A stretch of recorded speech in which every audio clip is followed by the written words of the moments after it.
either. Rocco had been a notorious playboy and an incorrigible gambler.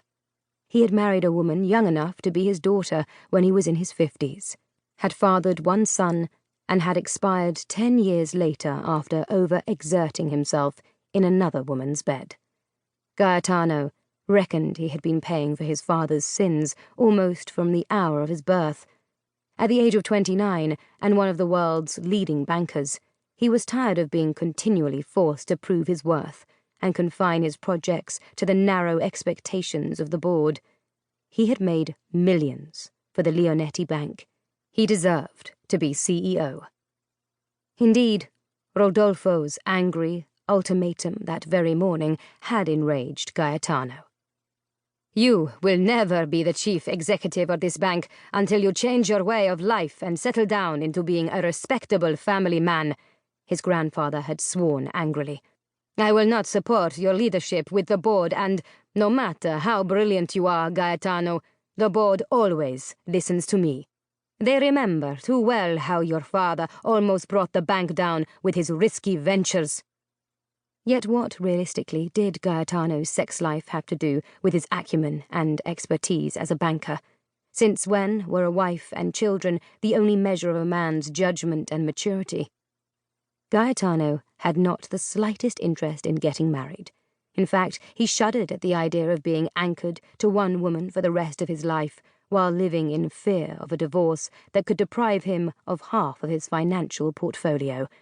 He was a very hard worker. He had earned his academic qualifications with honours in the most prestigious international institutions, and his achievements since then had been immense. Why wasn't that enough? In comparison, his father had been an academically slow and spoiled rich boy who, like Peter Pan, had refused to grow up. Such a comparison was grossly unfair. Tom dealt Gaetano a rueful appraisal. "You didn't get the old 'find an ordinary girl' spiel again, did you? An ordinary girl, not a party girl, one who takes pleasure in the simple things of life," Gaetano quoted verbatim because his grandfather's discourses always ran to the same conclusion.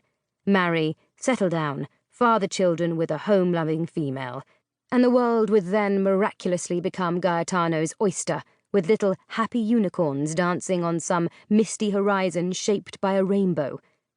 His lean bronzed features hardened with grim cynicism. He had seen just how well that fantasy had turned out for once married and now happily divorced friends. "Perhaps you could time travel back to the 1950s to find this ordinary girl," Tom quipped, wondering how the era of female liberation and career women had contrived to pass Rodolfo Leonetti by so completely that he still believed such women existed. "The best of it is, if I did produce an ordinary girl and announce that I was going to marry her, Rodolfo would be appalled." Gaetano breathed impatiently. "He's too much of a snob. Unfortunately, he's become so obsessed by his conviction that I need to marry that he's blocking my progression at the bank." His PA entered and extended 2 envelopes. "The termination of contract on the grounds of the confidentiality clause, which has been breached, and the notice to quit the accommodation that goes with the job," she specified. "The helicopter is waiting for you on the roof, sir." "What's going on?" Tom asked. "I'm flying down to Woodfield Hall to sack the housekeeper who handed over those photos to the press." "It was the housekeeper?" Tom prompted in surprise. "She was named in the article, not the brightest of women," Gaetano pointed out dryly.